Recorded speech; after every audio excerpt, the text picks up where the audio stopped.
Welcome, I'm Tracy Smith, and here comes the sun, a closer look at some of the people, places, and things that we bring you every weekend on Sunday morning.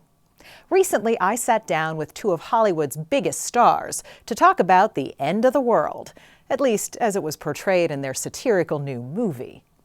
Do you know how many the world is ending meetings we've had over the last 2 years? Drought, famine. Hole in the ozone is so boring. Why did you decide to do this movie? Because of him, because of Adam.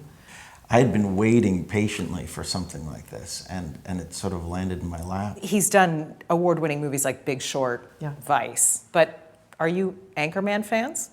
Absolutely. Oh, yeah. Ron Yeah. Burgundy's. My second husband. Later in the show, more behind the scenes from my interview with Adam McKay that you can only see here on Here Comes the Sun. It was definitely a kick to be back in Boston. I used to have a thick Boston accent when I later moved to outside Philadelphia. And I remember all the kids making fun of me because I had that thick, pak ya ka by the, although that sounds more like Kennedy. Mine was more working class, pak ya ka by the Harvard Yard. I had that kind of accent. So it was really cool. And Why do we all still love Lucy? Jim Axelrod has the story of Lucille Ball's 7 decades-long legacy. That was like the first time I got to see a female being funny and silly and embarrassing, and it was cool. Count this 30-something among the millions who 70 years after the premiere of I Love Lucy still love Lucy. Coming up, a peek behind the curtain at a film full of Academy Awards all-stars. It takes a special kind of screenwriter and director to get audiences laughing at a story of impending planetary doom. That's exactly what Adam McKay did with his newest movie, Don't Look Up, along with a little help from some of Hollywood's A-plus list stars like Leonardo DiCaprio and Meryl Streep. I sat down with Leo, Meryl, and Adam. You don't get to say that every day. So how certain is this? There's 100% certainty of impact. Please, don't say 100%. Can we just call it a potentially significant event? Yeah. Yes. The end of the world. There's a comet headed directly towards Earth. In the new movie, Don't Look Up, a giant comet is on a collision course with planet Earth. This comet is what we call a planet killer. That is correct. And who better to tell the story of cosmic disaster than some really big stars? 99.78% to be exact. There's Leonardo DiCaprio as the scientist trying to warn the world, and Meryl Streep as the president who won't take him seriously. And then what happens, like a tidal wave? It will be far more catastrophic. There will be mile-high tsunamis fanning out all across the globe. It's quite a vision, and the guy behind it all is screenwriter-director Adam McKay. by the way, that's one of my favorite things that you put in. He let us sit in as he and editor Hank Corwin cut the final version in their LA edit room. Did you, in casting this, just look at the 2 front rows of the Oscars and say, okay, yeah, these are the people I want in the movie? I mean, I guess. So for instance, with the President Orlean, of course, you think Meryl Streep, and you just assume she's gonna say no and you'll move on. Was there a moment where you kind of said, oh, come on, this can't be happening? You know, I want a Leonardo DiCaprio type, and you get Leonardo DiCaprio. He was the moment. When he said yes, I was like, this is crazy. And it gets even crazier. We need you to attend an emergency cabinet meeting where you would be fully debriefed. Well, what about us? You do not have clearance for this, sweetheart. Oscar winner Jennifer Lawrence is a snubbed scientist. Oscar nominee Jonah Hill is a petty White House official. Your breathing is stressing me out. This will affect the entire planet. I know, but it's like so stressful. It doesn't take long to see that the comet is a metaphor for climate change, with the world split between believers and skeptics. And while there's nothing funny about global annihilation, the movie is a comedy through and through. What if we have to go to the bathroom? We'll lay out some newspaper for you. Grab you a can of Febreze. Did you feel like I have to do a comedy? Yeah, because if we're laughing, we can deal with stuff. It's when we get, overwhelmed with depression or despair, that's when things get hard. So as soon as I realized we needed to laugh when it came to dealing with the climate crisis, I knew where to go. And he's learned how to get a laugh or two. Adam McKay dropped out of Temple University to join the Second City improv troupe and eventually was hired as a writer at Saturday Night Live, where he met his comic soulmate, Will Ferrell. The experience of writing with him and then getting the sketch on the air was so fun and pain-free. Neither one of us were overthinking things. We were just having a good time that was like, oh, I gotta work with this guy. And that was kind of the beginning of it. That's gonna do it for all of us here at Channel 4 News. You stay classy, San Diego. I'm Ron Burgundy. Damn it! Who typed a question mark on the teleprompter? After SNL, McKay and Ferrell took their brand of funny to the big screen with films like Anchorman, The Legend of Ron Burgundy, and Talladega Nights, The Ballad of Ricky Bobby. 116. 116! I'm going fast again! But even with runaway success at the box office, McKay wanted to stretch his legs beyond pure comedy. He got his chance in 2015 as director of the movie version of Michael Lewis's bestseller about the 07-08 financial crisis, The Big Short. The whole housing market is propped up on these bad loans. They will fail. I'm not sure that most people who read The Big Short thought, oh, this would make a really interesting feature film. I couldn't put it down. And for some reason, when I was done with it, all these people have told me since, oh, I never thought that could be a movie. I was like, oh, this is a movie. It was a movie, all right. B's, 0. Double B's, 0. Triple B's, 0. And then that happens. What is that? That's America's housing market. McKay turned a confusing story into a box office hit and shared an Oscar for screenwriting. For him, it was all personal. My father lost his house in that collapse. I mean, people think, oh, big shot Hollywood guy, but no, this collapse affected people that were close to me. So it was definitely a project that I felt a real emotional connection to. Do you know how many the world is ending meetings we've had over the last 2 years? Drought, famine. Hole in the ozone is so boring. And now, Adam McKay has an emotional connection to the climate crisis. It's a passion he shares with some of his best-known cast members. Why did you decide to do this movie? Because of him, because of Adam. I'm a huge fan. Nobody makes me laugh harder in his movies, and nobody makes me think more. I had been waiting patiently for something like this, and it sort of landed in my lap. And then, of course, got to work with amazing people like this. He's done award-winning movies like Big Short, Vice. But are you Anchorman fans? Absolutely. Oh, yeah. Ron Burgundy. Mm-hmm. My second husband. Turns out they all needed a few laughs on set. The movie was filmed at the height of the pandemic, masks and all. But to Leo DiCaprio, that only made the film more meaningful. It was a fascinating thing. This is the 100-year pandemic, but to realize that everyone was going through the same thing simultaneously at the same on time. Earth. Yeah, right. And that's why it connected with this screenplay that was about the climate crisis, that we're all going to feel the ramifications of this. And what we're seeing right now with the wildfires and the massive hurricanes and all these catastrophes, it doesn't get better than this, okay? It doesn't get better than this. It slowly becomes worse. It would damage the entire planet, not just a house.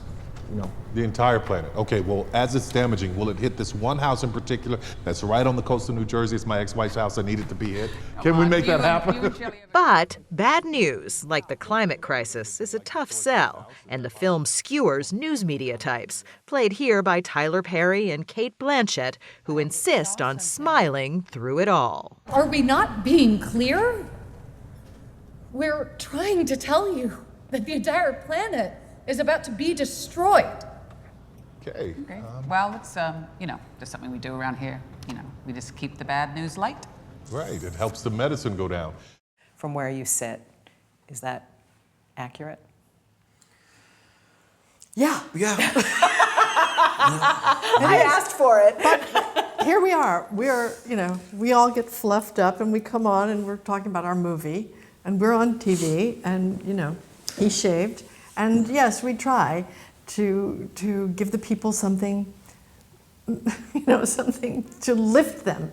And I think it's accurate about everybody's very human desire not to look at the bad thing. I totally agree. I think, again, talking about climate, I've talked about it a lot, and you can kind of see people's eyes glaze over. Can one movie make a difference? Hopefully. But at this point, I'm Debbie Downer with this issue. So you're asking the wrong guy. To me, it's about a little less, conversation and a lot more action. At this very moment, I say we sit tight and assess. Sit tight and assess. Sit tight and assess. You want us to sit tight. And then assess. Adam McKay isn't the first filmmaker to use comedy as a way to get a serious message across.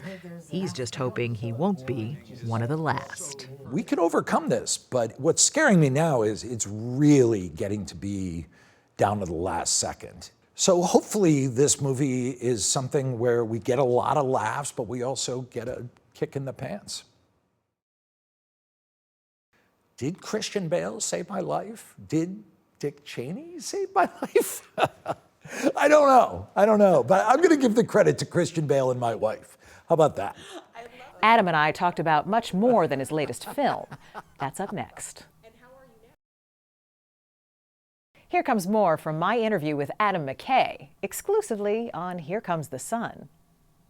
Vice.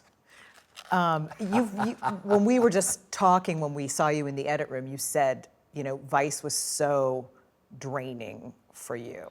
I mean, it took it out of you, that movie, Vice. Yeah, I literally had a heart attack. I mean, when the movie, a week after we wrapped filming, I went home and I had a, thank God, fairly mild heart attack. But as far as movies to choose, I definitely could have chosen a much easier movie.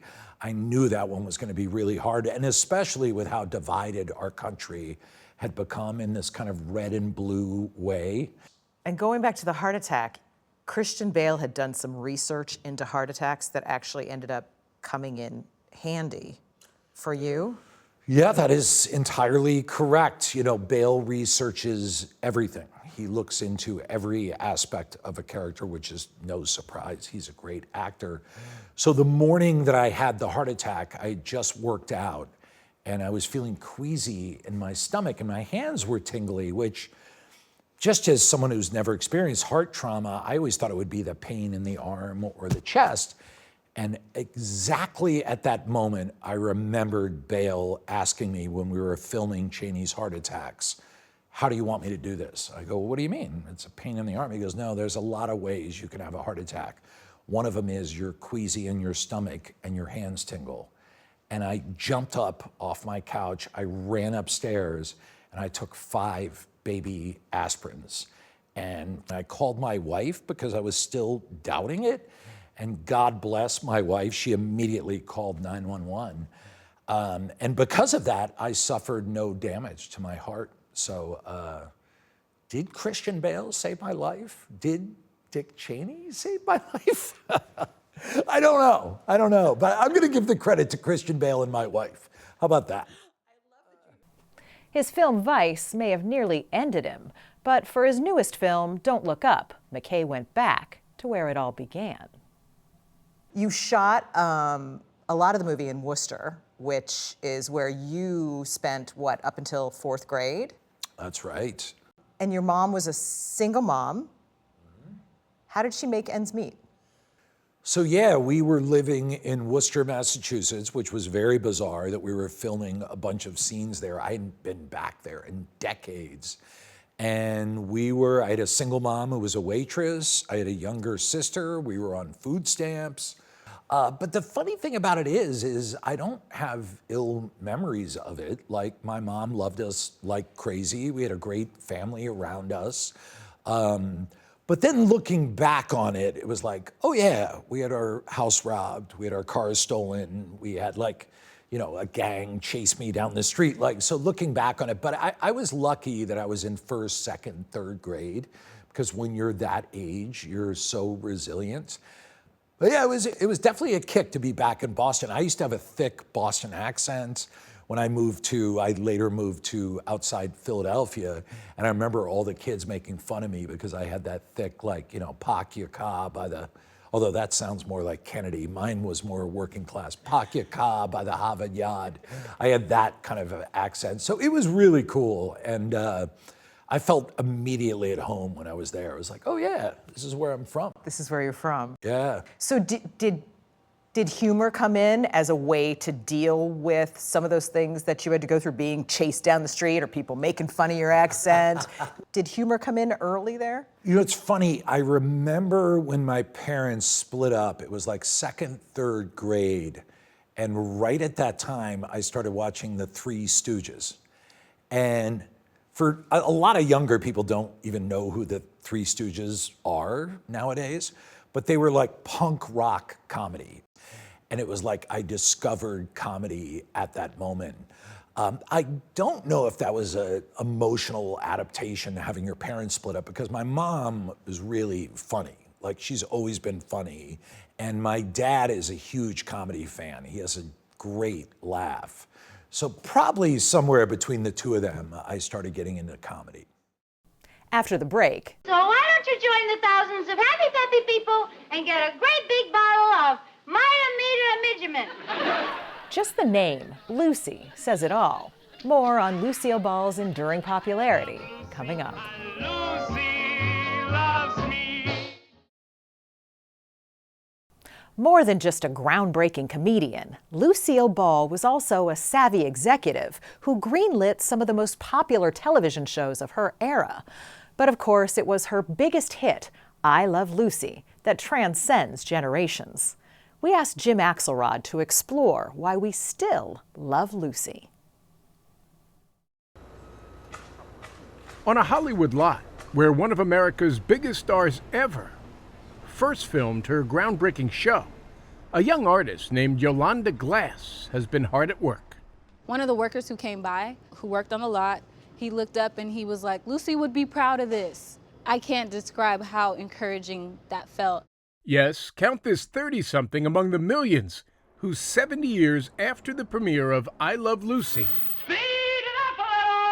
still love Lucy. Still love Lucille Ball stuffing her mouth to keep pace at Kramer's Candy. So why don't you join the thousands of happy, peppy people and get a great big bottle of Midget. Still love her getting drunk pitching a health tonic that's 23% alcohol. Still love her going mime for mime with Harpo Marx. Almost. And still find Lucy both relevant and influential. There wouldn't be a myriad of the female and people of color who are comedians out right now without her foundation. The 180 episodes over 6 seasons on CBS followed the madcap adventures of Lucy Ricardo and the trouble she whips up trying to break out of her mid-century middle-class life. Married to Cuban bandleader Ricky Ricardo, played by her real-life husband, Desi Arnaz. Yes, I love Lucy, and Lucy loves me. Nowhere is the hold the show still has on the public easier to see than in Jamestown, New York, where Lucille Ball was born 110 years ago, and where 2 museums celebrate I Love Lucy, featuring replicas of the show's iconic sets. All I think about is the amount of extraordinarily well-done physical comedy that took place here. This is so evocative. Journey Gunderson is the executive director of both the Lucy Desi Museum and the National Comedy Center.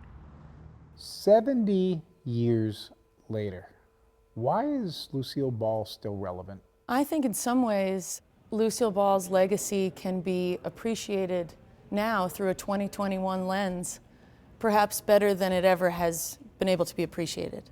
Start with I Love Lucy's enormous popularity. Ricky, this is it. This is it. The episode in which Lucy gave birth on January 19, 1953, reached 44 million viewers. That I will faithfully execute the office of the President of the United States. That's 15 million more than the next day when Dwight Eisenhower was sworn in as our 34th president. Lucy and Desi marked new territory for television, still evolving as a cultural institution. She was the all-American girl. He was a Cuban-born transplant. For its time, controversial casting that Lucille Ball insisted on. She risked everything. Remember, this was more than a decade before the height of the civil rights movement. I think America raised its eyebrows, but then they quickly started laughing.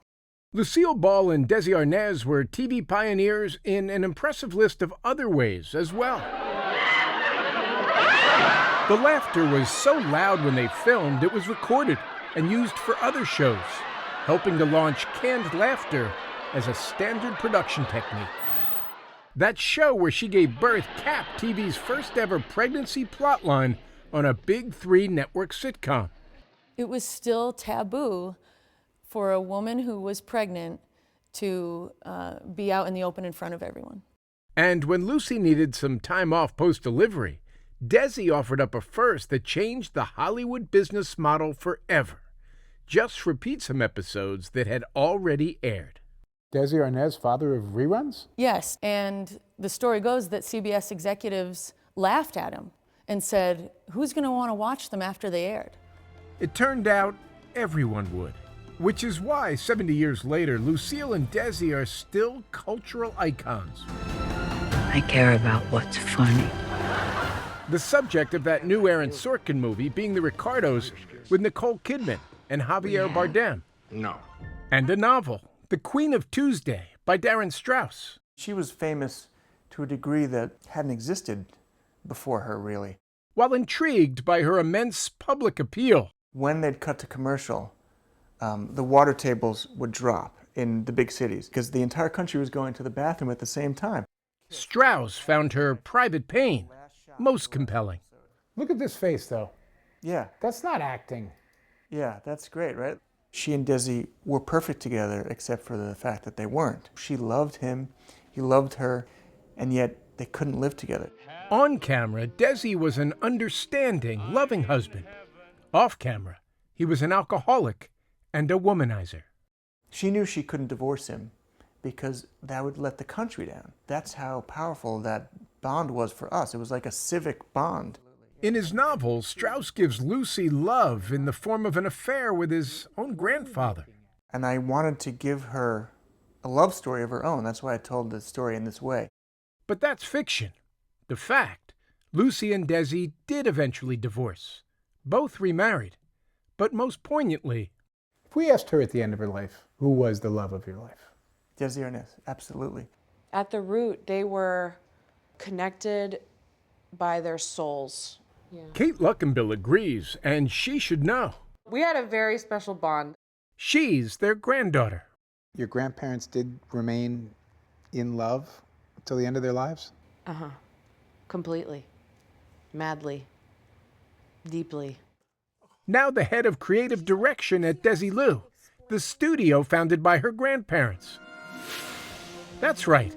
Years after I Love Lucy, Lucille Ball greenlit shows like Star Trek, The Untouchables, and The Twilight Zone. The keeper of the I Love Lucy flame. There's a healing quality to that show. That's what I feel I'm here to do, is to remind people of the elixir that they brought the world. Luckenbill is protective of the memory of her grandfather, who died in 1986 at the age of 69, and her grandmother, who died 3 years later from an aortic aneurysm at 77. But she also wants to look at them honestly. Better we allow the illusion to move aside and let's deal with the reality. Yeah. And why it's so important not to let people like that die in their 70s from a heart explosion and alcoholism. Because neither of them should have been gone. They died of sadness and trauma, both of them. No Hollywood ending, perhaps, But what Lucy and Desi did give the world still has an extraordinary impact 70 years later. That was like the first time I got to see a female being funny and silly and embarrassing, and it was cool. Just ask this young artist. I feel like when I was really little, there was this idea that you have to be polite and quiet as a woman. And when I watched her show, that was the first introduction of you don't have to be quiet. You could be funny, you could be loud, and it was okay. And guess what? America's gonna love it. Right, and they're gonna love it so much, we're gonna be on for decades. And people in my generation, the next generation, and the next generation are gonna know. I'm Tracy Smith. Come join us again next time on Here Comes the Sun.